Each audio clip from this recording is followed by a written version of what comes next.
Mike O'Mara, Radio Entertainment. You can listen to The Mike O'Mara Show at MikeO'MaraShow.com. Let's get started. It's The Mike O'Mara Show with Mike O'Mara, Oscar Santana, and Robb Spiewak. Now, here's Mike. Welcome to The Mike O'Mara Show. We are enjoying our second decade of the show that has become a daily routine for thousands of listeners in great places like Orcas Island, Washington, Brantford, Connecticut, Medford, Oregon, Cape Coral, as Jimmy Cerrito used to pronounce it, Cape Coral, Florida. I'm going to Cape Coral, and then I'm going to Punta Gordo, Point Reyes Station, California, and Riyadh, Saudi Arabia. The Mike O'Mara Show is on the air. Yeah. And down one because I got a call from Oscar last night that indicated Mr. Robb Spiewak feeling a little under the weather. Yes. And hopefully he's okay. Yeah. I guess you got another... I got a text. Semi-cryptic. You can turn that down, Pony. Thank you. Pony's on the 1 and 2s. You're welcome, America. My concern for Robb is... Just one little second. Yeah. Yes. Pony, turn it down! There you go. I did that. Okay. Thank you. So sometimes that literally is the only way it's going to happen. Hey, we're on the Unless same I page. do that. Right. Sorry, tough sorry love. about that.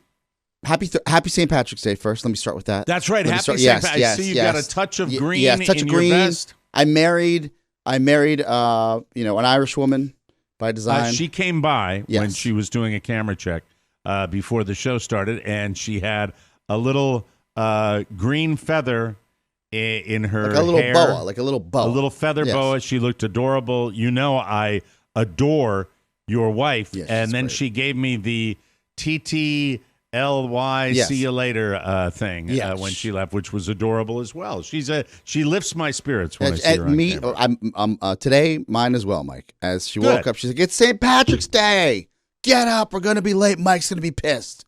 And I said, "All right, let's go." Well, no, I mean, I allow now. Yes. I've gotten my. I said it's a new world. I said he's a zen place now. So have I. Mike saw me melt down before the show today. And then I came back in and I said, "Woosah for your Bad Boys fans out there." And what's woosah? Woosah is from Bad Boys 1, 2, and 3, where really 2 woosah comes into place at a high level. And what does woosah mean? Martin Lawrence's character is in therapy, and his therapist told him when he gets upset or tense to say woosah, woosah, woosah. Okay. But everything's fine. It's a mantra. Yes. Everything's fine now. Yeah, everything's right? fine. Everything's fine. I just can't. I don't want to get upset the way I used to get upset. Well, so here, I took 5. Let me go first. Yes. All right. So we have our responsibilities. Yes. All right. The responsibilities of I'm going to go through them in order. Please. I will go through them top down through the show. Yes.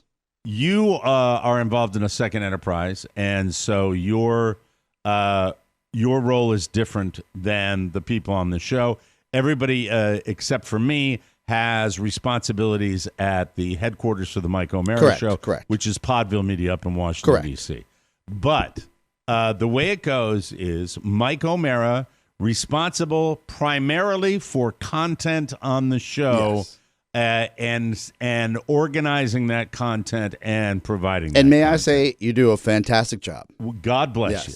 And then Robb Spiewak responsible for Soundtown as far as a regular feature on the show. Correct. And then playing the elements into commercials, out of commercials. Correct. Starting the show, doing all of that. Yes. Now, when Robb is not here, there should be a protocol for whoever is here running the elements for the show. That's where the malfunction was today. There is. And that protocol was not addressed. And, I don't think it... When you say not addressed, what is normally the way when you... Because you've run shows before with the elements. Yes. You slide into that chair. Yes. What happened today? Well, I on my way to work, I receive a text. Well, on time today, by the way. Thank you. Where it says... Matt Bloom, my friend Pony Boy, I affectionately call him. He says, "I have a hard drive with all the elements for you." And then halfway between Prospect and M Street, in the Volvo, I know, classy, have an aneurysm in the car where I said, what am I going to do with a hard drive? I know that the hard drive has elements in it. I'm expecting a backup iPad laid out for me so I can push buttons like I usually do. I thought that's the way it was always done. Correct. So, right. Well, hold on. Wasn't that the way it was always done? That's the way it should be done. That's the way that Dad did it. That's the way his pappy did it. That's the way we should do it.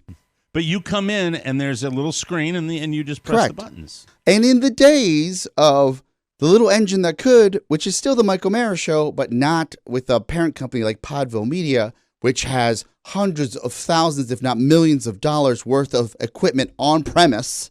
Actually, you know what? Millions of dollars of equipment on premise. Let me check that. I know the answer to that. It would make sense to be like, okay, let's MacGyver this solution. But all we have are solutions for, do you need another device? Here's a brand new one in a box. All right, you're rambling. Let me ask you this. When you talk about coming in here, yes. The way it used to be, when you would come in, you would have an iPad. An iPad to and play you would the press the elements. elements. Yes. That was not provided with you today. It was not provided, which is fine, except for when somebody says to you, usually play it off your computer.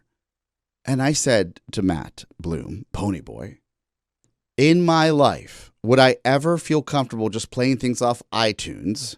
Because we all know that Apple Music is garbage to try to play something off of. Have you, Pony, are you there? I'm here. Have you used a computer in the past a nice little coffee cup, by the way? Thank you. Have you in the past used your computer to play the elements for the show when Rob hasn't been here? In the past, I have played certain No, I'm elements. talking to Oscar. Oh. I'm talking to Oscar. I just want you in on the conversation. Yeah, we want you to contribute. Okay. So you have done that before, Oscar? Are you okay? I don't. An aneurysm here. I don't. Matt, you can answer. I'm not going to answer for you. I remember in the past once or twice where Oscar has played elements from his computer. Yeah. It's in the before times. Yes. And I'm not talking about absolutely. before pandemic. I'm talking about maybe prior to 2015. Oh yeah, this was back at the old studio for sure. So how were you thinking it was going to work today, Pony? I thought he was going to play some elements from his computer, and I would help with the other elements because we have beds and promos together. Yeah. Is that the way you understood it, Oscar? No, because I play both of them. And we never, timing-wise, it would not make sense for two different people to play two different elements in the same room. So you're running the board, basically. You're running the sounds for the show. That's Correct. the way you wanted to do it. That's the way I wanted to do it. Then we had to switch things around because something was screwed up. Correct. And that's fine. Okay. But what drives me nuts, and for you little TMOSaholics out there, this has nothing to do with Matt, but if you really want to F with me, you tell me something that's not true, and then you tell me enough times with enough conviction that I start thinking that I'm the crazy one, or I'm like... That you played everything off of your own computer. Yes. Which you didn't. No. Why would I ever want to do that? So it was a little confusing with one of us. And normally it's been my experience that especially if there's a vacation or somebody's going away for a long weekend, that we've got it together. Today was a little insane. I got the call. I got the call about Robb last night from Robb. Said, hey, I'm not feeling so hot. I'm going to keep you guys posted, but will you please, and I hate to do this to you, but I'm not going to be able to come in tomorrow, and will you please call Mike and let him know that this is the case, and I'm sorry to do this to you guys. And my first answer to him was like, take care of yourself. Is it COVID? Which we always do. Yeah, go to the ER. Whatever you need to do, we'll work it out. Behind the scenes, we truly care about each other, and health comes first and all that. Now, with that said, we also can go back to being our bastard selves when things get a little crazy and kooky. Can I ask you, when he left, did you see him before he left yesterday? So, in fairness, Robb left work yesterday around 3 p.m. and he never, like 3 or 4 p.m., he never leaves early. Ever. He said, I have a splitting headache. I feel terrible. Is it okay if I go home? I said, of course. We're fine. On my call with Robb yesterday, I said, listen, I know we have a protocol in place. Please reach out to Matt Bloom and let him know the situation. I'll reach out to Mike, and then we're good. Oh, you're still back at the the technical end of the show with that right now. So did he reach out to you, Pony? I did not get a call from him, but I think it might have had to do with him not feeling well. That's fine. But yeah. I get it. My bad. I should have figured that, hey, do your thing. Let me call Pony. We did get a text. We did get a text with the detail. We did get a text with the details saying that he's on it. So then today he is did he contact you this morning? Early this morning. He's still not feeling well. He's still not feeling well. And out of respect to a colleague who said, not for air, which is the last thing you want to hear when you give someone information. And I'm no doctor. Remember, I'm the DJ of a family of doctors. I'm not. So I will respect not mentioning what he said to me in the text because he said not to talk about it on the air. Oh, God. But if I was going to make a diagnosis with the detail that he gave me, which said something about a platelet and a T cell, is it AIDS, which there's a cure for now, congratulations. No, he doesn't have that, I'm or sure. Is it something else? And it's just, yeah. So he's going to take the weekend and get himself healthy. I wouldn't know. I think he may still be in the hospital for all I know. It was so murky. Is he in the hospital? Let me not. Oh, now if he said not, I'm not going to read it on the air. I'm worried about him. I'm just going to say this. Edit it, so you can honor his wishes. I'll redact like the government redacts. Okay. What a night. That's not classified. Then he says, not for air yet. I'll check. I haven't even looked at my Not for air yet, please. Oh, here it is. But tell Mike. So I'm telling Mike. Okay, from redacted care to the redacted. Oh, so he really was feeling horrible. At the redacted room. Am I doing okay? Yeah, he was really okay. He was sick. I am redacted with low redacted and high redacted. And he'll probably tell us all about it on Monday, but he's all fixable. No problem. Right. Yeah. Redacted and redacted okay. He named major organs. Yeah. That's okay to say, right? All right. Yeah. Okay. I mean, yeah. So he's more really tests and under the observations weather. to come. Likely redacted and redacted soon. Oh, he goes, ugh. Sorry. Vitals look good. Great. More details soon. Thanks again and talk soon. Okay, so he's got tummy troubles, and that's what got him out of here. And I'm glad he's taking care of himself, and he's good about that. I did notice we wish Robb the very, very best. A Costco-sized container of mixed nuts on his desk. Yeah, it could be that. That or the hot tamales. Well, I mean, he's got the same stuff I do. You have to be aware of it. You know that you have to be careful with the innards. And by the way, we haven't been stressed at work though. He's been happy. Buzz and Robb and I grew up in a stressful environment, and we all had digestive issues, and so we always have to be aware of that and monitor that. And nuts can be look. They change about this all the time. One thing you learn about medicine, if you get into the system, is these doctors will still practice a guessing game. That's what it really ultimately ends up being, a guessing game about what's this. So we'll hear all about it, and you honored his wishes, and we hope Robb has a very speedy recovery, and we wish him the best. There is a piece of me, though, that says, because I know where he is, and if he's still there, should I go visit him? I would find out what the deal is, and and he'll probably because I'm a friend. Yeah, but a FaceTime is like a visit, right? But Robb doesn't, as you said to me last night. He never takes off. He never does that. Oh no, I was like, really, hey man, are you okay? So. Like, what's going on? Well, now there is an X factor. I love him, and I hope he's doing his son is on spring break, if I'm not mistaken. Right. So he does have family support. Yeah, I think it's nice. You mean he wouldn't have that family support if his son wasn't home from college? Yeah, he'd be alone.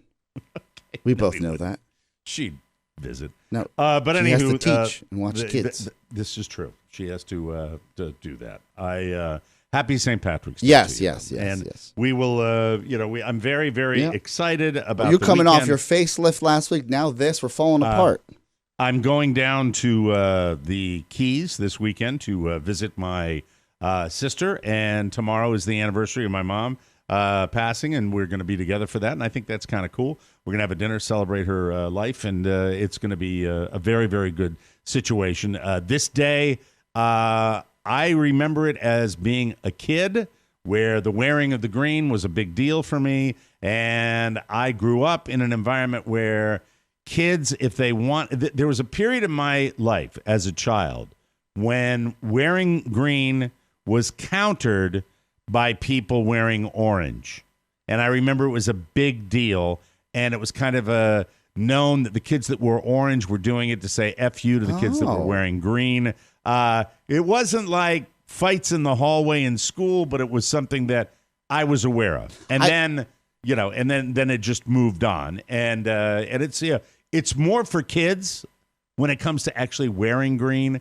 The heading out to the bar and drinking is for the grown-ups, but the kids like to wear green. And I have to tell you about my kid's outfit when he came out of his bedroom today. Aww. It was so special because we're picking him up early from school. Yes. We're going over to the St. Patrick's Day home opener for the Boston Red Sox in spring training, which is Go great. Sox, go. Go Sox, go. And he comes out and he says, Dad, and I just see him coming around the corner, and he's got a little Red Sox jersey on that's almost getting tight on him because he's had it for so long. And then he's got Kelly green shorts on. Great.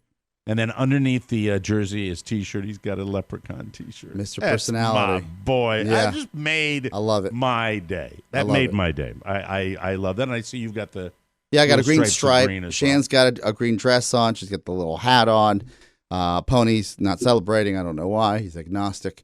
It's an amateur day. It's another amateur day when it comes to drinking. For you, look, you went all in. You bought an Irish pub and ran it. Some may say into the ground, but ran it. And thank you for that. I appreciate that. Others drank the profit. Others may say. Others may just a place to party. Others may. Well, you met Carla there, which is great. She had a fake ID. No, I didn't meet Carla there. I met Carla at another bar. This is a better story. It's a better story. I didn't meet her at my bar. When you busted her for a fake ID and said, "Hey, little lady." See, oh my God, shut up! You want a drink here? No, I can make that happen. Not how it went. Not how it went. She was at the age of majority. She was well into her 22 year. God damn it! You and your girlfriends want to come here? No problem. I can make that. No, didn't happen like that. No, that's what the fantasy would like to be. So when you were younger and in New England, I just and this is sad. I don't even have the contact. I know a little bit of the history, but when I went to a Catholic school. It was kiss me, I'm Irish. Kiss me, and I'm not Irish, right? So I'm not playing that. Did you go game. to a Catholic school for 3 of my 4 years, Mike? Yes. 3 of your 4 years in high school? Yes. They politely Where asked did you me go in to your leave. 4th year? My 4th year, I went to Sherwood High School. I'm a Sherwood Warrior. Is that was Sherwood a high school for difficult children? No, it was a high school for my father's difficult children. When he said, "Well," so he pulled you out of the private Catholic school. They politely asked me to leave after I had that big party, if you remember, where everybody got. My parents went to Cancun, and I threw my own Girls Gone Wild party where. The parents asked you to leave, or the administration, the school authority? Yeah. Oh, really? Busted. Yes. So you were kicked out of your high school? Oh, yes. Okay. Yes. Your Catholic high school? Yes. All right. That doesn't mean I didn't celebrate St. Patrick's Day for those 3 years I was there. Did you? But as in high school, was it a thing? It's a big deal. In high school? In high school. That's why I'm asking you. And you're Irish. I don't remember it being a big deal in high school. Really? I remember it being a big deal. College? College, it's become, there's a period of time where it ramps up, and that's usually post-college. Got it. I remember it was a really, really big deal when I was on the radio. We had a lot of promotions for St. Patrick's Day, including one that I think you and your old radio partner showed up for. That's where we signed our first radio contract with an agent at used your fax machine. With Robert Eatman. It was a big Robert deal. Eatman Enterprises. We had a massive R.I.P. Celebration. That would have been for St. Patrick's Day. I got to American University. I did a term paper on Irish pubs. It was a big deal to me. Early in my radio career, I remember they used to have a massive St. Patrick's Day downtown. It kind of coincided with the rally in the alley that they used to have. Plenty rally in the alleys, let me tell you. Rally in the alley was always in and around St. Patrick's Day. We had some of the great old Irish bars in Washington, D.C., downtown Washington, D.C. There's a place called the Dubliner, and there was a place called the Irish Times. Yes. And I know there were multiple St. Patrick's Days where I would hang out down there.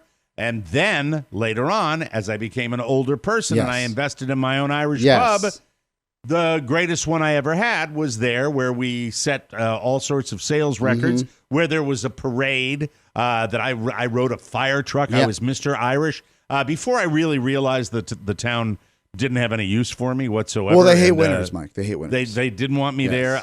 Never felt connected. But I was under the fantasy that For those of you that are Ozark fans, Manassas, Virginia, a suburb of Washington D.C. For those of you that are Ozark fans, Old Town Manassas and the inner workings, and this is alleged. I can't confirm this, and I don't want my legs broken. But the feeling I get from Old Town Manassas and the forefathers is the same feeling I have when I watch Ozark.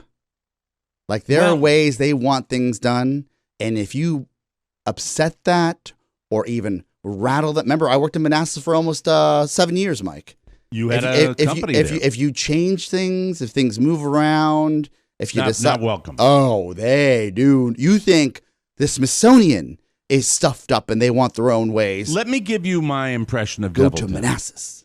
Deviltown, Manassas was a reasonable suburb of Washington, D.C. You could easily live in Manassas and work in Washington, D.C., but it considered itself much further away. Yes. Much more rural. It was much more of an outsider vibe. It lacked, shall I say, the sophistication of some of the closer in suburbs. It thought Fairfax it was or Arlington. Herndon is classy.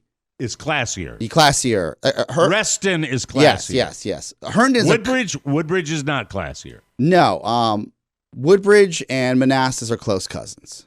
They are very close cousins. Yes. And so we're really making friends here, by the way. Going back to anybody that lives there. Matt, you're from there, right? We can talk trash on Manassas. Mike lived there. Yeah, absolutely. You grew up there, right? Yeah, absolutely. You're a product of Manassas. Totally. And you're right. I mean, Woodbridge, Manassas, that's all that that zone of demarcation where it goes from like urban and suburban to like kind of trashy. Yeah. Like urban sprawl. Yeah, exactly. In the wrong way. Yes. But the St. Patrick's Days, when it was new, they didn't have the real Irish pub. And I really wanted to give... You captured the market. Not only my name to it, which is as Irish a name as you can possibly get, but then, really make St. Patrick's Day bigger and better. And our first one could not be rivaled. It was just spectacular. And there were great days. And then we had a couple after that were great, too. Like 3 years of winning. For those of you in a caste system... what's below surf? That's what Manassas is. Like surf in a king's court or something like that. Yeah, it was fine for a while. But then you realize that it's just not going to be, you're not going to fit in, which is the theme of my life. I fit in with my beautiful wife, by the way, who will we will be featuring here in about 10 minutes. I can't because we have to check in with Dennis Murphy, who is getting a pampering facial from Mrs. O'Mara today. Live. God bless her real good. But I didn't really feel like I fit in there. I don't feel like I fit in anywhere. I love my family. I love my home. Where will I ever be where I'm 100% comfortable? Don't think it's going to happen at this deal. But I had a good run in Manassas. Yes. It was fine. Yes. And St. Patrick's Day was a big thing. Since I've had the bar, I look at St. Patrick's Day the way I look at New Year's Eve.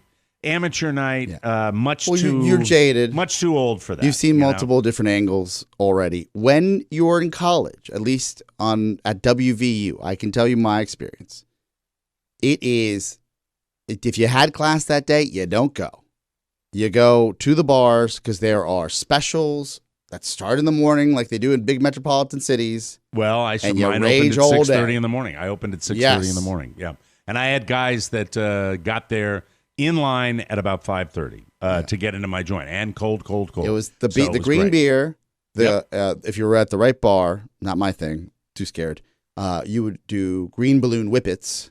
You could walk it's a free for all. Free for all. It is a free fall. It was a fine day. A fine day. And because it was Thursday, St. Patrick's Day falling on a Thursday most often, then, that would roll into a Friday, and then it's a lost weekend. It's a lost weekend of hangovers and all that stuff. So happy St. Patty's. Can I dovetail just briefly? I know we have a little time here. Yes. As you probably know, the majority of the Northeast is now going back to a hybrid work schedule. And we are noticing that impact now in the District of Columbia. What do you DC, mean by a hybrid work schedule? Where Home office? most companies are saying it's a flex schedule, come in at least 2 to 3 times a week if you want to, or work from home, decide what you want to do, but they can finally bring people back to the office. So the city feels like a city again. I'm hoping to see some revelers downtown going to bars. That'll be great for business and just everyone's morale. I wanted to ask you, and I had this epiphany yesterday walking around with our friend Charlie Burney. Is the new work week, like, you know how Friday was Friday night in the city? Yeah. Will Thursday now be the new Friday night, and will Tuesday now be the new Monday in the city because everybody's here Tuesday, Wednesday, Thursday? I hope so. I think it would be better. I think with COVID and with the potential of World War III staring at us, we need to do more celebrating and in human interaction of a lighthearted nature. And I think if you went to that, especially when you talk about a hybrid schedule where people are working from home and people are working in the office, I think that would be spectacular because you'd be Tuesday, Wednesday, and Thursday would be wonderfully productive, wonderfully happy, and people would be happier. I think it's the human condition. It goes back to the Loverboy song, working for the weekend. Everybody wants to do that. If that is the case, do I know it will be? No, I don't. But I would love it to be. I think it would be special. It would mirror college when the weekend started on Thursday. If I gave you my American University schedule, the weekend really never ended. Here it is. Here's what it is. I would have a 6:30 class, 6:30 p.m. class on Monday. All right? Yes. I would have a full load of courses on Tuesday morning and Thursday morning. That would be my set my set of classes. So I would have Tuesdays and Thursdays. Tuesday night was 61 WAMU night at the Tavern. And then we spent the day on Wednesday. I think I had maybe 2 afternoon classes. So Tuesday, Wednesday, Thursday, that was the bulk of my classes, with one in the evening on Monday night, just in time to get it out of the way and get back for Monday Night Football. And this is how, and this makes complete sense. You have been building your foundation for your tolerance for any type of beer since you were 18. I have managed my schedule around my weekends since I was a sophomore in college. You could crush in the Manassas days. You could crush a 30-pack and you'd be fine. Absolutely, you would be problem fine at all. My work schedule says all you need to know, especially when I was into my 30s and 40s. Wow. I would sit there and I would have, we were on the air at 3 p.m. Mm-hmm. If I was wobbly for a 3 p.m. show, it was because something amazingly different had happened. Denny Hamlin, NASCAR racer, I love this story. In my kitchen at 5 o'clock in the morning. That was the only time that I came in the next day. I think it was a Thursday and was a little logy. And, and people were a little concerned about me, but I made it through the show. 3 p.m., it was the incredible schedule. If I had maintained that schedule till today, I would be dead. That's a fact. That's a fact. I just was always impressed. I'd be in the room next to Robb. You'd have a celebration on your deck, and I look over, and there'd be a box of beers just empty. And I was like, is that all you? He goes, yeah. I was like, you look like you're fine. He goes, oh, this is just water to me. Yeah, well, you'd been at that house multiple times. Yes. And it was great. But St. Patty's Day was a work day for me for that number of years. Would I celebrate? To a degree, but you don't celebrate that day when you're trying to help out and manage and see what everybody's up to. But it was just a celebration of that many people descending upon a place with my name on it. And I never mentioned this on the show, but it was a dream of my dad's to have a little Irish pub. And I think a lot of Irishmen, everybody at one time in their life wants to do that. Many people, I shouldn't say everybody. And it was cool to have it. Would I recommend the job to somebody who's not in it to win it? Absolutely not. I wouldn't say if you're not in it to be there where that's your job, you're going to have a tough time. It's a tough business. And Jimmy Cerrito would be the greatest example Mike, of that. Maybe we're making too much. I don't think we're making. This is the first St. Patrick's Day where we actually say, go out, stimulate the economy. Mm-hmm. Yeah, it's the first one. Absolutely. Right. And it's the first one we're able to do this. And I think it's special. Yes. Isn't that special? Get out there. Don't worry about Ukraine. Don't worry about Russia. Go have a good time. Just go and have your good. Just turn your brain off for maybe an hour. Now, down the road here in where I am in West South Florida, there's a young lady who runs a company called DERMGlow Skin. Hello, honey. How are you? I know you can't hear Oscar, but okay, you're in speaker. Hi, sweetie. Hi. I understand you're giving a very special person a pampering facial today? Well, it depends. I'm going to talk to him about it. I'm going to try to get him to get a hydrofacial, but we'll see. Okay. We will see. What about the back? He just walked in the door. He just walked in the door. So, I mean, is he there now? Yeah, I'm here, Mike. All right. Hi, Dennis. Mike, it's so good to hear you. I hope people can hear. Fabulous. Oh, Dennis, you made it to Florida. How's your vacation going? So far, so good. That's great. And you're in the lovely little facial studio of my wife. And are you looking forward to it, Dennis? I'm looking forward to it. I can't wait for Carla to give me whatever she's gonna give me. Well, she's the best, Dennis. I'm going to relay a question because I've got you on my handheld phone right now from Oscar Santana. Oscar, what do you want to know? Ask him if he's gotten tickets to the game yet. I'm not going to ask Oscar's question. Just ask him. There. I'll take any question. All right, Don't he wants to know. He wants to know not. if you've gotten tickets to the game yet. You bastard, Oscar. I did. I'll see you at the game. No, I'm not going. He's not going to the game. He's going. Dennis, I will. What? I went to the Nationals game. Yeah, you're a Nationals fan. Enjoy your morning of pampering, and I hope you enjoy it as much as everybody that's been in that chair has enjoyed it. I'm going to enjoy it. Hopefully I'll get a... Dennis. What the hell? Dennis. Oh, God. Gross. Carla. Oh, no. All right. Goodbye. Jesus Christ. Oh, God. All right. I didn't say it. Dennis Murphy. Oh, that's nasty. Just asked your wife for a happy ending. I know.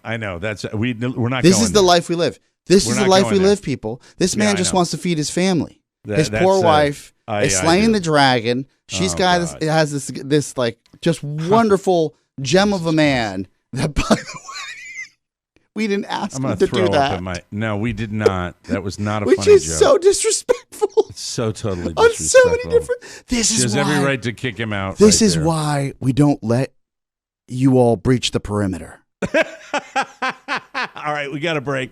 Oh, my God. I'm so sorry, Mike. What a morning. Hey, nothing you can do about it. All right, we got to take a break. When we come back, ladies and gentlemen, we've got the homepage. And then later on, I want to talk about the Lakers miniseries, which is interesting on multiple levels. And, I'll try to get that out of my head. I don't think I'm going to get out of my head for a month. Oh, my God. We got in so much trouble when we maybe even alluded to that. My life sucks. If you missed the latest bonus show, you missed Turn it up, please, Pony. Hello, America. It's a spicy day for the hot tamales. This is a garbage idea. Turn your radio down. Is this me? Do you have a favorite color? No. Tony, can you get me tickets to see Rogue One? No, I can't. It's a different energy. The TMOS bonus show is your only chance to get that 5th hour of comedy power, and it's sent to your device every Friday. Try a week, a month, or a whole year. Your support keeps that comedy train chugging. Get your subscription today. Click the bonus show banner now at MikeO'MaraShow.com. Thank you very much, Jim Amato. This portion of our show is brought to you by Cornerstone. The conflict in Ukraine has caused mortgage rates to suddenly drop.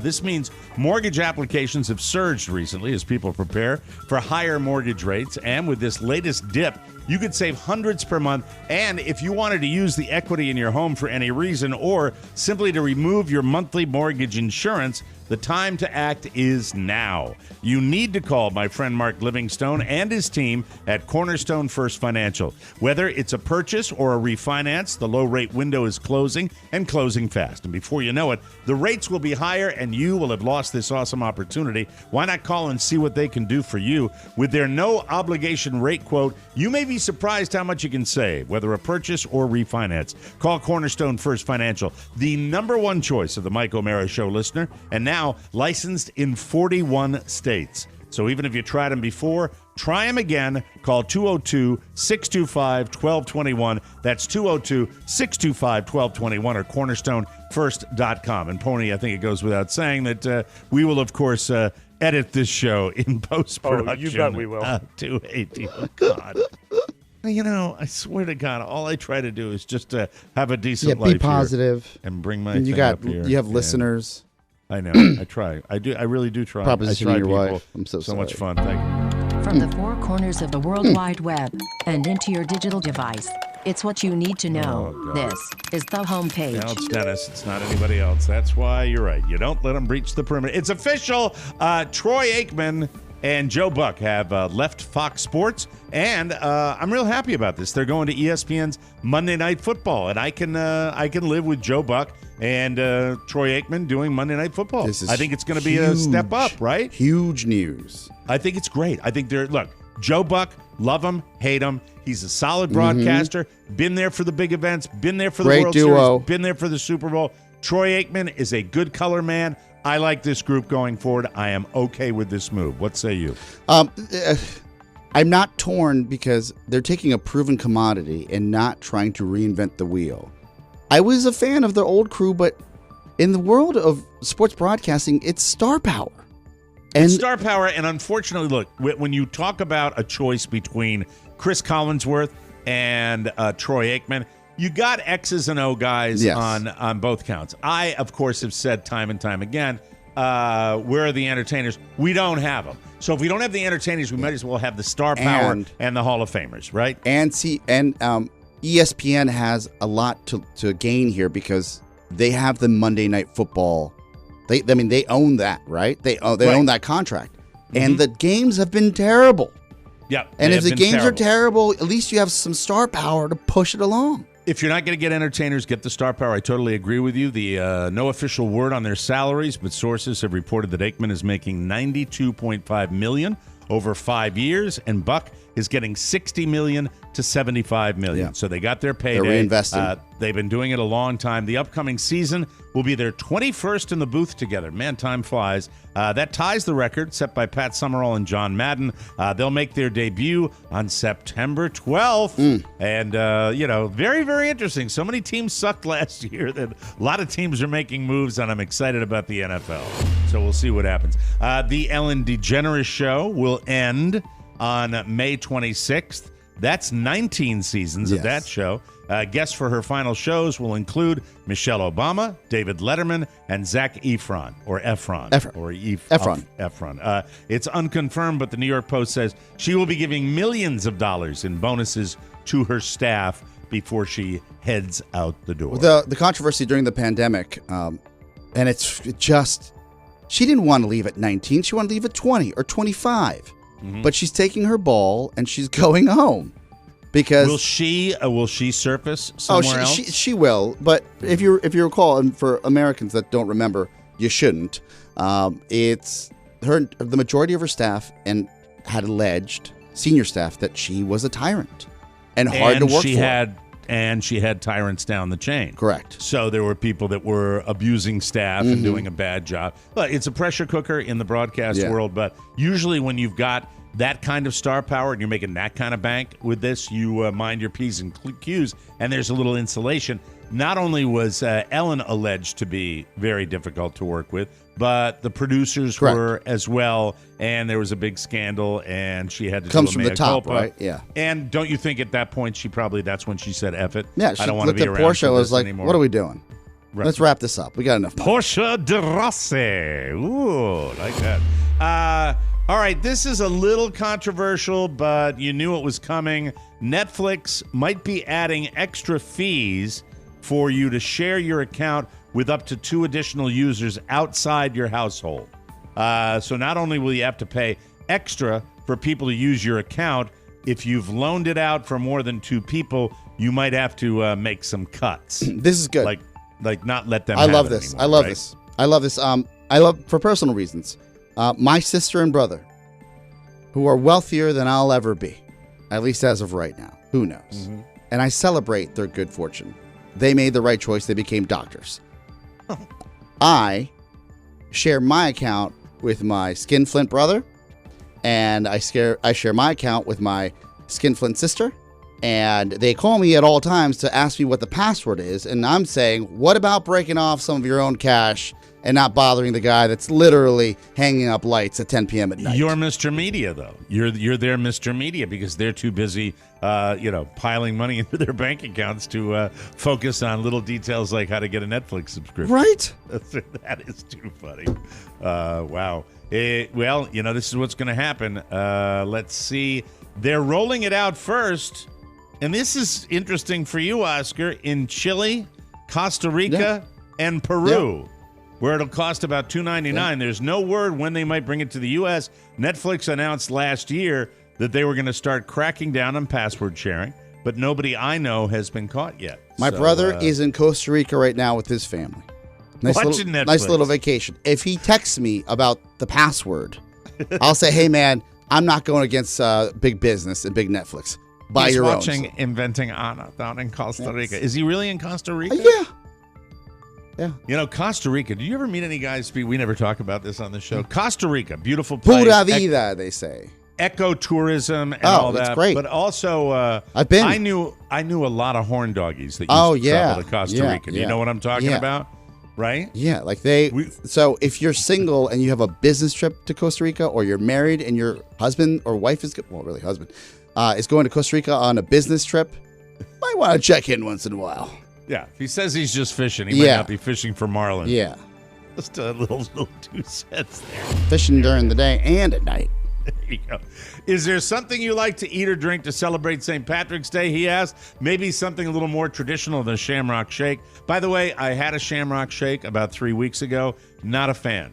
Not a fan of the Shamrock Shake. They haven't gotten better. No, they're not. There's a new rundown of each state's favorite traditional Irish delicacy, including stuff like soda bread, colcannon, which I don't even know. It's a side dish of mashed potatoes mixed with cabbage or kale. Sounds good. Ooh, mashed potatoes mixed with cabbage. I'd eat that. I don't know enough about the Irish cuisine, but every time I go to an Irish pub and I ask for French fries, they look at me like I'm an a-hole. Why? Because they have a menu that has nothing to do with anything but Ireland. No, I mean, we serve fries, and I think all of the St. Patrick's Day dishes that you'll get in an Irish pub, like corned beef and cabbage or shepherd's pie, I've always found it a little hinky, that it's not really as traditional. Americans eat corned beef and cabbage on St. Patrick's Day. I think that's an American thing. As far as the Guinness pie, which brings together the Irish staples of beef and Guinness beer. There's corned beef hash and coddle, which is a leftovers dish that often features sausage, back bacon, chunky potatoes, onion, and herbs. It all sounds delicious. Most of these items were number 1 in 4 to 6 states, so everything was evenly spread out. Soda bread was the most popular in the Northeast. They had some at Costco last week. I bought some. It was phenomenal. Oh, absolutely great. Do you believe that, and maybe I'm wrong, I always felt like Guinness is such a heavy beer that's your meal?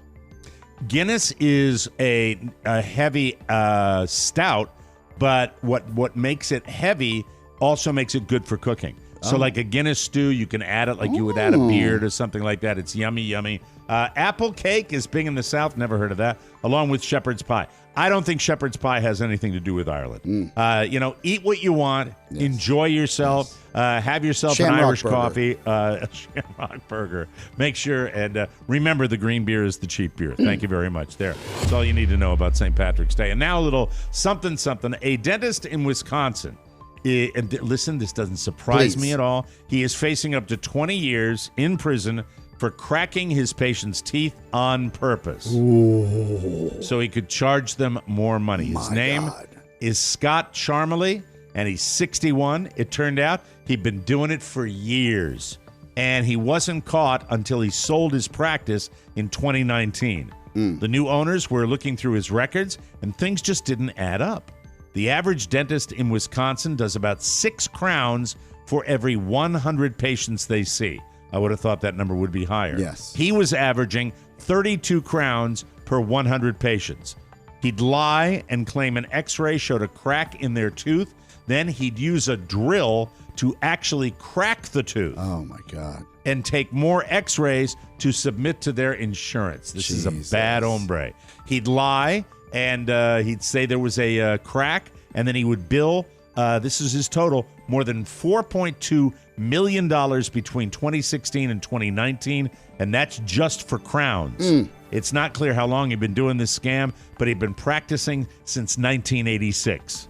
His license to practice got suspended last year, and almost 100 former patients are suing him now. A jury convicted him last week on 5 counts of fraud and 2 counts of making false statements. He will be sentenced in June. Then he can go to prison and experience prison teeth. Yes. And maybe a different kind of crown. I don't know. I was trying to find a, Oh, go no, ahead, Pony. I have This an is imagination. where you play it, Pony. I have an There it imagination. is. Yes, sir. It's, That's terrifying, especially if you already hate the dentist. Well, I told you my other one, I mean, you never go in without a problem. Trust no one. Trust no one. We will take a short break and come back with more fun and more thrills. You, ladies and gentlemen, are listening to The Mike O'Mara Show.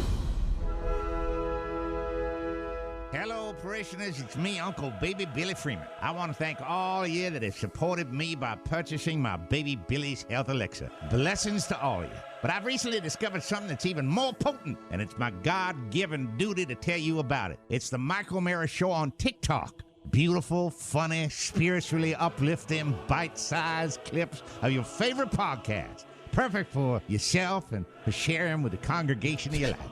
It's based on ancient scriptures and heals colds, flus, straps, even COVIDs. Just search TikTok for Mike O'Mara Show and follow us. Heal the spirit to heal the body. Mike O'Mara Show on TikTok. It's your salvation. Or my name isn't Walton Goggins.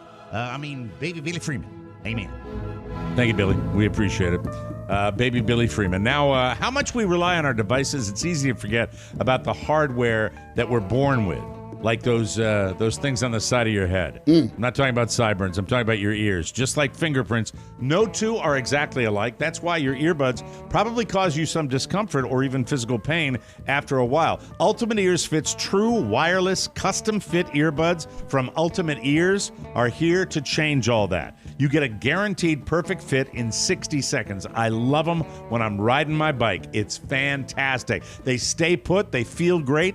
Ultimate Ears Fits actually physically mold to your ear, and it's a perfect fit. All you have to do is put them in, connect to the app, and watch the purple LEDs transform the earbuds to your own shape. You can play and pause music and answer calls with built-in controls and so much more. If you try Fits and you don't love them as much as I do, no worries. Ultimate Ears offers a 30-day money-back guarantee, plus free shipping, free returns, and a 1-year warranty. Use promo code TMOS at ue.com/fits to get your own pair of UE Fits. Remember that website, ue.com/fits, promo code TMOS. All right, TV. I want to do a whole TV segment here because we haven't done it in a while. You and Rob, I believe, were watching Winning, I think it's called, the Jerry Bus. Yes. All right. I'm, of course, a sports guy, and I love the go-go late 70s and 80s. So it didn't take me long to get a little hooked on this show. When I step away from it for a while, and I think about the era of when it was happening, I think that they are sloppy in their character development of all these different people. You got Jerry Buss, who was apparently this super playboy, womanizing kind of guy out in L.A. You got Magic Johnson, and they're doing a big, deep backstory on Magic. And although I will watch it to the bitter end, I find the whole thing a little bit contrived, especially when it comes to Red Auerbach in Boston being, that small-minded guy that he was. I don't know. The whole thing. I love John C. Reilly. And there's a huge backstory, by the way, on this show and the producers of this show and the fact that Will Ferrell was involved perhaps at the beginning, and John C. Reilly and Will Ferrell have had a split.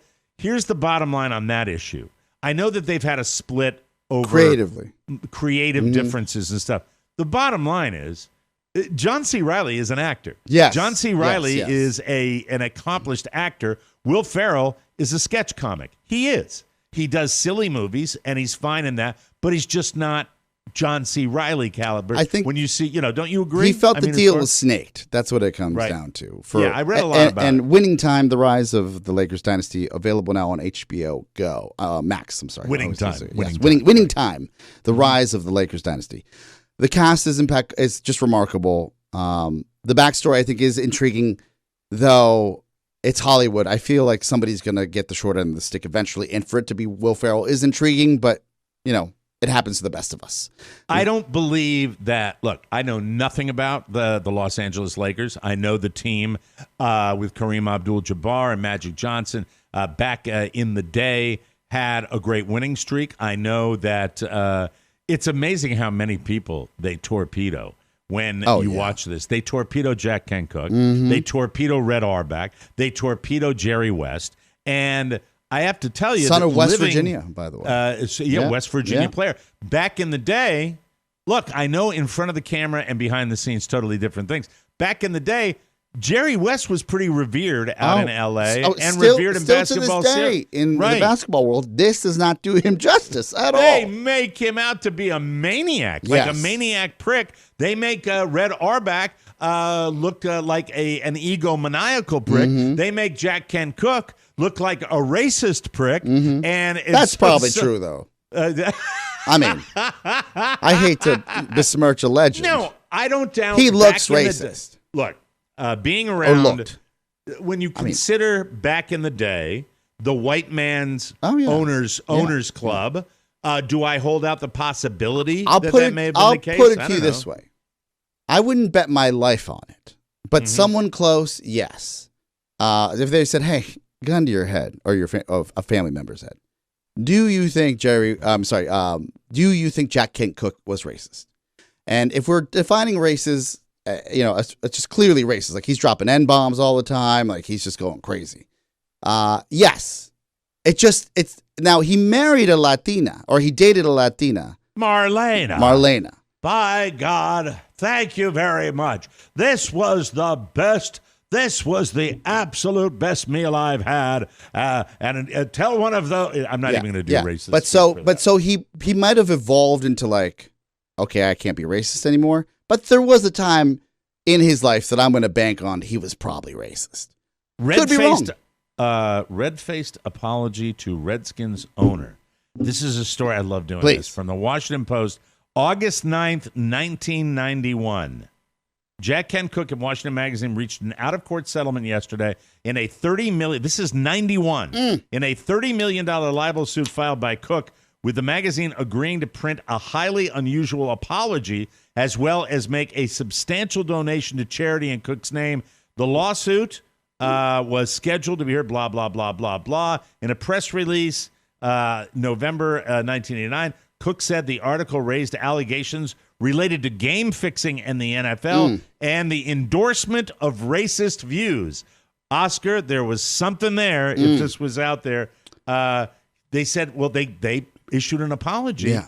And he said that these allegations were so outrageously false that he said he was forced to take action to refute them. Although no one would talk specifically yesterday, the correction and apology that will run in the September of issue of Washingtonian says it all.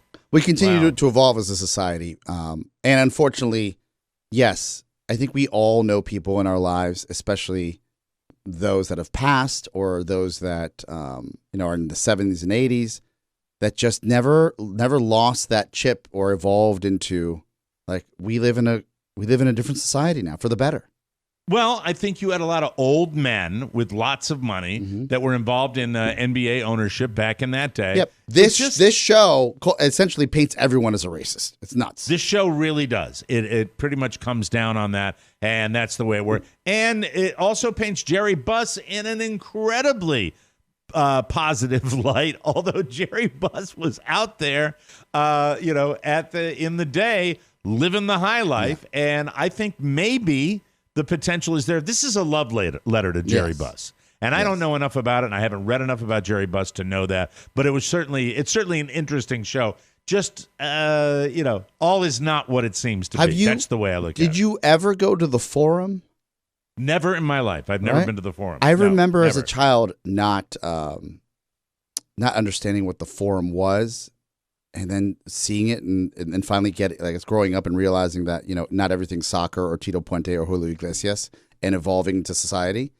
And I felt like the Forum, when they showed these clips of games, was like they make it out to be a mecca for basketball. And it might have been. It might have been. I think that he booked large acts into the Forum. I remember it was the Jerry Buss time when you started having the massive concerts. Made money with the Forum, which was able to make money for the basketball team, so he could invest in it. Yes. And then he had the Lakers, who were champions for a very, very long time. Here's a fact versus fiction. If you're going to watch Winning Time, did Jerry West quit coaching the Lakers? If you watch the latest episode that was on the other night, spoiler alert if you haven't seen it. Oh no, it's been on forever. It's been on. Let me see. Rise of the Lakers, then like us. You have more questions about the accuracy of the events shown. Was Jerry West really not excited about winning a championship ring? You'd think a guy who lost 7 times would be. Was Jerry West not happy about it? It's very verbose about the way it's doing it. Let's just look at broad strokes. I like how HBO Max is coming out with all this programming, right? They had to compete. Right. If you remember 5 years ago, they essentially went to the creative team and said, we've been putting out 4 or 5 shows a year. Now we're going to put out 30. Who's with us? Yeah, I'm just trying to see with they make Jerry West out to be an absolute monster. So I don't know. Well, he had to deal with Jeannie. Right. He didn't feel any elation until 3 days later. I don't know. It's all over. He was the a place, child of the Depression. Right. And West Virginia, poor kid from West Virginia. Yeah. And who knows? So check it out. That's the show. But I like the competitive nature. But the gossip is a little off-putting. Yeah, and it's interesting. That's all I can tell you. I just watch it, and I know nothing about the subject matter. I really don't. I think it's BS. I think a lot of it is just made up out of whole cloth, but it's fun to watch, and a lot of Playboy bunnies in it as well. So if you want to watch that, go ahead. So we'll see what happens with that. We will take a break, and we will come back with more fun and more thrills. You are listening to the Mike O'Mara Show. Whoa, whoa, everybody.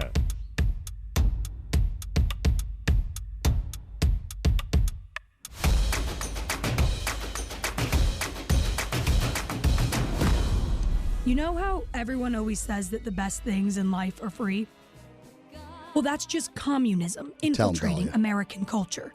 In America, we pay for things because if we don't, the commies are going to replace every American flag with the hammer and sickle. Do you, our loyal listener, want your independent wealth stolen by Soviet ideals? I think not. So buy the Mike O'Mara bonus show. Pay for your entertainment. Like a red-blooded American should. Thank you. Thank you, Dahlia. We appreciate that. Hey, why do flowers bloom? How do caterpillars turn into butterflies? And why is it warmer now? Spring brings along plenty of questions and so many opportunities to learn. It's the perfect time for discoveries. And why do executive producers not know how to run levels? No. Kiwico delivers monthly science and art projects for kids of all ages. And with Kiwico, kids will explore different STEAM topics each month, ranging from rainbows to rocket ships and everything in between. Michael loves his crates from Kiwico, and I love watching him stay busy and challenged while having a blast with super cool, hands-on science, art, and geography projects that are delivered every month. Sometimes he even lets me help because I love it too. As a parent, it can be hard to find creative ways to keep your children busy, and I know you got Luca involved in it as well. Isn't that right? Sebastian, Sebastian, now even younger, the younger one. He called me because he had built a claw like a year ago out of one of these kits, and my brother stepped on it and broke it. He called me crying if I could call the man at Kiwico for another claw. And what do in my busy days? I find the contact at Kiwico and I say, I'll pay for it, but I need to get another one to Boston Stat, and they sent it. Oh, good for you, Kiwico. Yes. That's wonderful. Listen, Kiwico is great to find creative ways to keep your children busy and challenged. Kiwico to the rescue. You can pause or cancel anytime. Kiwico is truly great. Step into spring and celebrate the season of discovery with a Kiwico subscription. Get 30% off your first month plus free shipping on any crate line with code TMOS at Kiwico.com. That's 30% off your first month at KIWICO.com. Promo code TMOS, and that is a perfect lead-in to a discussion of the very latest. You know, even though you're childless, Oscar, yes, you do like to talk parenting. And no, I've got in trouble doing that. A new development in the O'Mara household. You know, I probably have referenced occasionally Pokemon. That's his thing now that he's into. Very big. Michael is into collecting Pokemon cards. Ooh. As a matter of fact, a reward for him, I forgot what he had done. He had done something good. Might have been a report card gift that we took him down to a local hobby store where he went into the back where they had a whole Pokemon section, and we got him a gift pack of these Pokemon cards.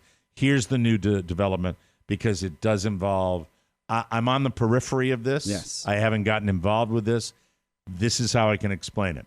Michael has all his Pokemon cards and a big, thick Pokemon card book on the table, and they're all spread around, and he's doing that. Yeah. And Mrs. O'Mara is there with him, and I'm watching like Wheel of Fortune. Yes. By the way, Wheel of Fortune, where the contestants are getting dumber, like much dumber. Like, I don't have the specific puzzles. I'll start doing it because really they are scraping the bottom of the barrel for contestants for Wheel of Fortune. They cannot solve puzzles. That's a different story. I hear Carla and Michael say, well, what about that one? Well, 129. This one's $129. Then I look over because that piques my curiosity. Yes. And I got Carla and little Michael that are going online, and they're valuing these cards from Pokemon that apparently are Pony, you can weigh in on this too. Oh no, I'm familiar. I'm very familiar. They're apparently some of these jump up in value. $500,000 cards. They're $500,000 There are cards out there that are $500,000. Pokemon cards. Yes. This child's hobby, this toy. Like baseball cards growing up, there is a market for Pokemon trading cards, which, by the way, if you've purchased the little bonus gifts for little Michael, you know that the trading cards, the price alone per pack has gone up through the roof. Well, they're all expensive, but they're not expensive in the hundreds of dollars until he started doing this. And now I think Carla is getting him to run like a little grift or something going on where he's going into school and he's like going to the first graders and saying, I'll trade you this, knowing that he's going to give up like a valueless card for something that's spectacular. And all I know is I was listening out of one ear and it sounded like it might be a little hinky to me. Just a little bit. I wasn't sure. At the root of it, it's important. And if he's looking at it like a business, it's a nice primer for commerce and trade and negotiation. If he educates himself about the value of these cards and he's able to go in. They won't get bent up. He'll get little cases for them. He'll make sure that if he gets to this point, he might send them in to get authenticated, to get maybe a 10-mint gem authentication. So you know about this. Oh, I lived this growing up, and I subscribed to multiple pack breaks. Like when people break open packs to see what cards are now involved. And for years they're called pack breaks. Yes. God, they stream live boxes of baseball cards, Pokemon cards, football cards, and traditionally people would buy a handful of packs. That's how I grew up.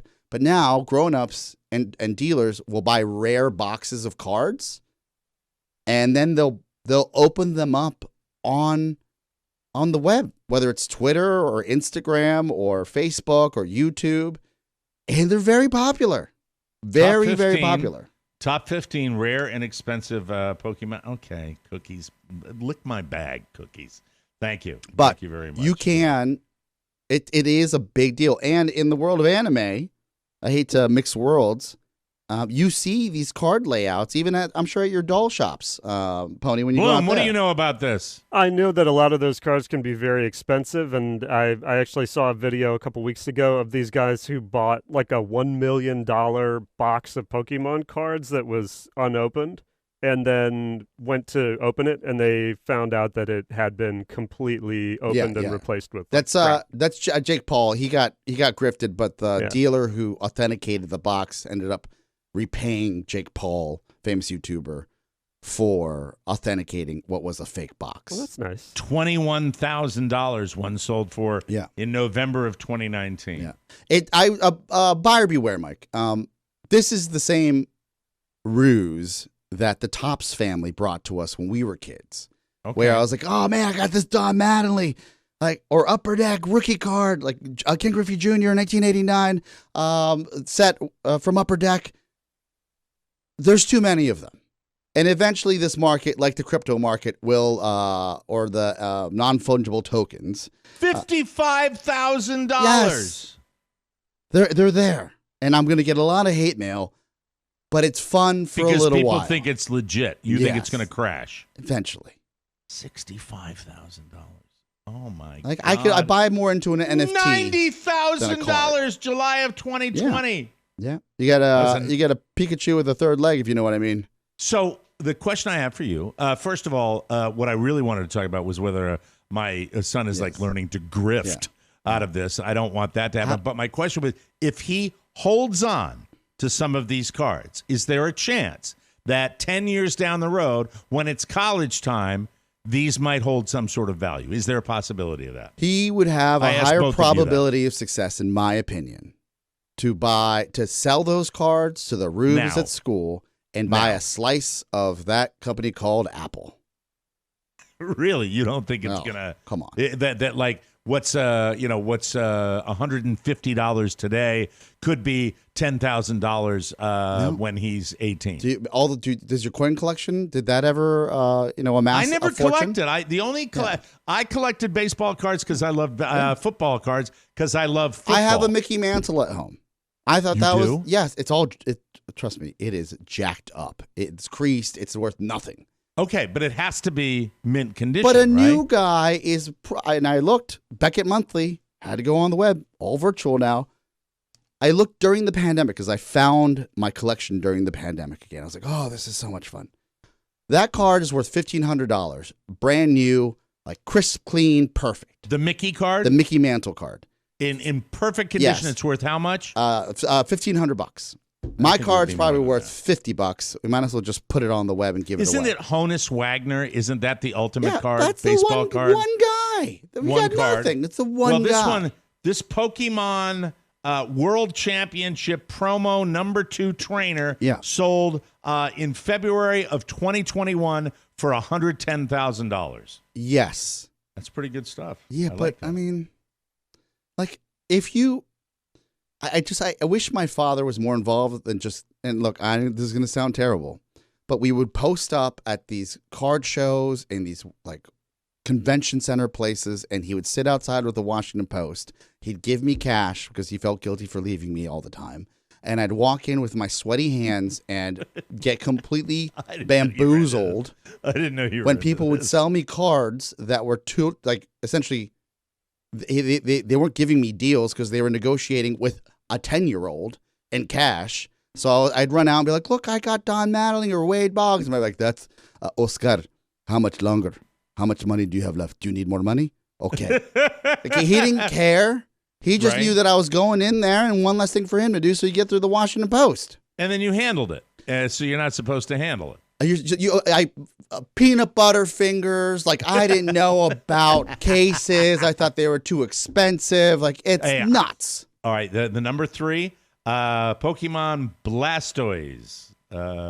Commissioned presentation, Galaxy Star, hologram, blah, blah, blah, blah, Sacco and Vanzetti.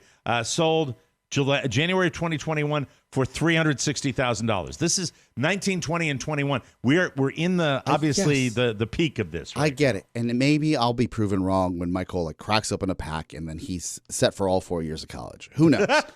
What I really will get to, and I guess where the cards have evolved. Have you seen the sports cards where you get a piece of the jersey? No. Imagine getting, who's your favorite player of all time? Your baseball. Carl Yastrzemski. Okay. Imagine getting Carl, I can't even say his last name. Yastrzemski. Yastrzemski.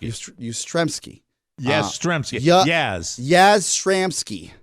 No, just say Yaz. Oh, I'm such a. He was known as Yaz. Yaz. Imagine getting Yaz's jersey embedded into your baseball card. Game incredible. Worn. Game worn. Yeah. They do that now. They do that now at a level where they'll take the jersey from the draft day that is given to the player, and you will have a draft jersey when they're in the number 1 draft and have that embedded in your card. All right, I've gotten to the number 1, at least on this list. Yes. I've gotten to the number 1 expensive, extremely rare. This is referred to on this particular list as the Holy Grail of Pokemon cards. Are you ready? Ready. The Pikachu Illustrator. Does it have fur embedded into it? What does it have? No, doesn't have any of the yellow, but it's Pikachu. It's sold in February of 2022, one of the most recent sales for $900,000. Yeah. Pony Boy, what say you? Should he hold on to him, or should we just take advantage of this market? I would hold on to half, diversify. Have a collection and also But what he trade. means is you cut them in half. Yes, and then hold one half in your house and sell the other half. Got Pika, you get I had no idea. I like that he's treating it like a business, Mike. Foster that. Oh, he's got his mother's love of the American dollar. Speaking of that, I wonder how she's doing. No, I'm not going to interrupt. You got to call He's back. halfway. You got to call back. No, not after what happened before. I'm not going to have that little perv say something horrible like that, which, by the way, will piss off everybody that works in that office. Yeah, borderline. Problem. Thank you, Den. Problem. But anyway, we got to take a break. We'll come back. We don't have Soundtown because, somebody's hurting right now. Somebody's not feeling well. We don't know for sure, though, because it's been redacted. Sure. Sounds a little gloomy. But anyhow, hope he's okay. We'll take a break and come back with more right here on the Mike O'Mara Show. And hope you're enjoying yourself, everybody. The Lord loves you. That's why you cry. Busyism. A dog eating grass means the holidays are here. Busyisms. A broken rake is a kitchen necessity. If you know the secret, Busyisms. Hello, dear people. This is Gary Busey. I played Buddy Holly, but now I offer wisdom. Do you have thoughts you want to share? Then you should be a TMOS talking head. Just email Robb at MikeO'MaraShow.com and you can find yourself on a Zoom call with the 3 wise men of TMOS. Include a phone number and get ready for fun. TMOS Talking Heads. More fun than a Cincinnati margarine rally with extra red hots. Busyisms. Thank you, Gary. Legacy Box makes reclaiming your glory days as easy as 1, 2, 3. Just send in your Legacy Box filled with aging videotapes, 8mm film, and pictures, and their team professionally digitizes everything by hand right here in the USA. You get everything back on a thumb drive or a DVD or the cloud. Act now. Did you know that magnetic tape was only made to last 10 to 20 years? It can degrade rapidly. And by the way, that 10 to 20 years, that's if it's stored in optimal conditions. Yeah. Digitizing your old media stops the fading, preserves it, and keeps it safe forever. Plus, for a limited time, Legacy Box is running a $9 videotape sale. Regularly, $27 to $30. The time to act is now. Your memories are meant to be relived, not chewed up by the VCR, if you even have a VCR lying around, or worn away by time. Convert your tapes to digital so you can take them anywhere safely. For a limited time, you can get started for just $9 a tape at this special price. There's never been a better time to convert your entire collection. Visit legacybox.com/TMOS to ship their $9 tape sale. That's legacybox.com/TMOS to unlock this podcast first offer. It's a great offer. Take advantage of it. Welcome back to the Mike O'Mara checked in on Robb. Show. Whoa. Robb Spiewak out today for those of you just joining us. I said, how are you feeling? If it's AIDS, there's a cure now. That's Full stop. So warm and fuzzy. Yes. But he has not responded yet. No, not yet. I tried calling him this morning. He didn't answer either. All right. Well, he's recovering. Yes. That's the way to go. We wish Robb a very speedy recovery, and hopefully, he's doing well. I want to talk to you about the Podville employees. Yes. Again. Yes. It's just every time I bring it up, it's another show, and the show goes by. Yeah, just swings and no through. one comes in, Swings and through. no one just slips in. I thought maybe we'd see your wife today. We don't even She see could your be here. wife She today. could come around. But She'll I mean, walk I'm around. just curious Yeah. about the Podville employees, and Yes. I need an honest. Are we honest firewalling them answer. from you? Is Are that the you? question? Are you keeping them from me? No, it's not. So, it's tough to. How do I put this? When we're doing the show, everyone like in a regular office environment is starting the day at a breakneck pace. So technically, you are interrupting their workday. I have to find the right window to just pull. In the world of Podcast Village in the past, when we were like finding our footing, there was like sometimes just, oh, can you come help with the cameras, or can you come help with so and so? Remember, we'd have a lot of interplay. I understand. But now everyone is in their office and they're grinding out projects. When you're my age, yes, Oscar, you begin to think about relevancy. Got it. And I'm always very acutely aware of my own relevancy. So the question I have for you, if you added up the underlings, people under you specifically, how many employees do we have at Podville right now? We have 15. 15 employees at Podville. Of those 15 employees, yes, I want to break it down into a couple of categories here. Not including Charlie and I. Not including Charlie. Yes. As far as the employees, the awareness of the Mike O'Mara Show, as far as top of mind, yes, how many of those employees would be very aware of this show? 13. 13. That means that. Well, that's good. That's they a good all thing. know. They all know. They all know the show. They all know the show. They maybe follow the show to a degree. I wouldn't guarantee that, but they know the show. They know the show. They know the show. And then 2 would be completely like unaware of it. Is that the way they that works? are the 2 that are unaware are the 2 that are not in this wing of the building. Okay. So they don't get exposed every day to it, but they know that the show is part of our family, and they also see it on my calendar every morning. I think it's pretty obvious that we are a smaller part of the entire Podville empire than we used to be, and I understand that. And for me, it's all about content. It's all about mining for gold. Yes, it's about getting somebody to come by, having somebody else to talk about, having a running I gag think you with somebody. jocularity. I agree. That's the thing I'm looking for, and I get the reality. Back in the day, it seemed there would be more cross-pollination where, you'd be aware of somebody that would come through the door at Podville, think they'd be a good fit. Absolutely. I did a whole show predicated on that with Chris Freitz a while back. Yes. It failed miserably, yes. but I don't blame you. I tried. What's that? I don't blame you. For that. You blame him? I blame him. Freitz? Yes. He was difficult to work with. Hi, Chris. Said that. I did say that. You had said that he was difficult I told him to to his face, work I with. said, you're a little persnickety. And I've worked with persnickety for some time. There was, we were both trying to make a go of it, and it was a part-time endeavor for Though, both of us. I thought it was compelling. Mm-hmm. Yeah, it would have been compelling if we got more visitors. I don't know. It was like I was dabbling in it. Yeah. This was pre-Trump that I did the show. Timing with is Chris everything. Freitz. Timing is everything. Do you still keep in touch with him? Yes, I do. Really? Yeah. Okay. That's All why right. I was comfortable saying what I said. That's awesome. Yes. I just think that I am very content with you and Rob and our little engine here that we have. Not the little engine that could. I hate that expression. We're established. We're doing fine. But I'm always looking for to feed. I'm a vampire that way. I understand that. And don't get me wrong. There are, and Mike, I think I told you off air, and we've established that, off air is on air, which is fine. Right. That I have been working on being more agreeable and optimistic with my leadership skills, just overall.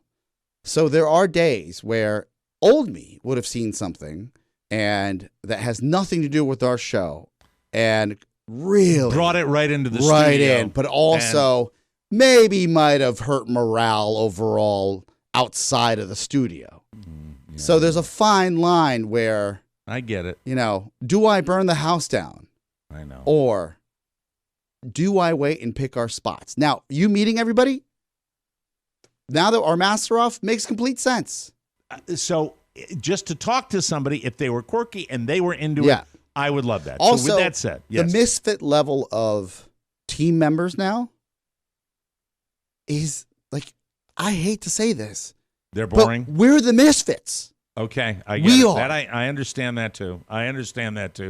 We need to get a broken intern is what we need to do. We need to get someone that we can exploit. For the broken. Seek the broken. Back to the interns. Yes. Will there be any slight return to that world anymore, or is that gone too? This is what, and I'm happy you're bringing this up. This summer, we have 3 tentative interns coming in. One of them will work with us. The funny part about interns now is I remember we would, even as in the before times, pre-pandemic, we would be like, wow, okay, you're coming in at 9, you'll be here at 8:30 a.m. This new crop, they want to start at 11. And you're sitting here like, no, like not on your schedule. So there is a level of entitlement now that exists? So strange. Crazy. Well, that could be fun too. Look, back in the day, we'd get there at 6 o'clock in the morning and we'd be tied to a tree by 10:30. It's a healthier workspace now, but it is funny sometimes negotiating people's schedules where you're like, this is a paid internship. Yeah. Like these are the hours of operation. We're not flex scheduling. This is broadcast. It's broadcasting. Are we paying them to come in? We would be, yes. Oh, God. FML. Jeez. Oh, God. That's very unsatisfying. We need more broken people. All right. Hey, listen. Great bonus show coming up tomorrow, everybody. You want to check that out. It's going to be Robb free. We never know what we're going to talk about. I have something for us. You do? If you want to know how to survive a nuclear bomb, I have the details. Wow. Hey, everybody's thinking about that now. Sunnier days. That's it. We got to get out of here. We'll be back with a bonus show tomorrow. For Rob Speedwagon and Oscar Santana, this is Mike O'Mara saying so long, everybody. Ciao, ciao. Want more? Make sure you check out the Mike O'Mara bonus show. Get it at MikeO'MaraShow.com. Mike O'Mara, radio entertainment. Sayonara, sucker! Wow. You're playing golf and you're going to like it. What about my asthma? I'll give you asthma. The mainstream media has legitimized extraterrestrial life and is basically saying we are being visited, something is going on. It's in the hole! Right. Fire town. Master Blaster runs Bartown. Lift him back. I'm a phony, just like you.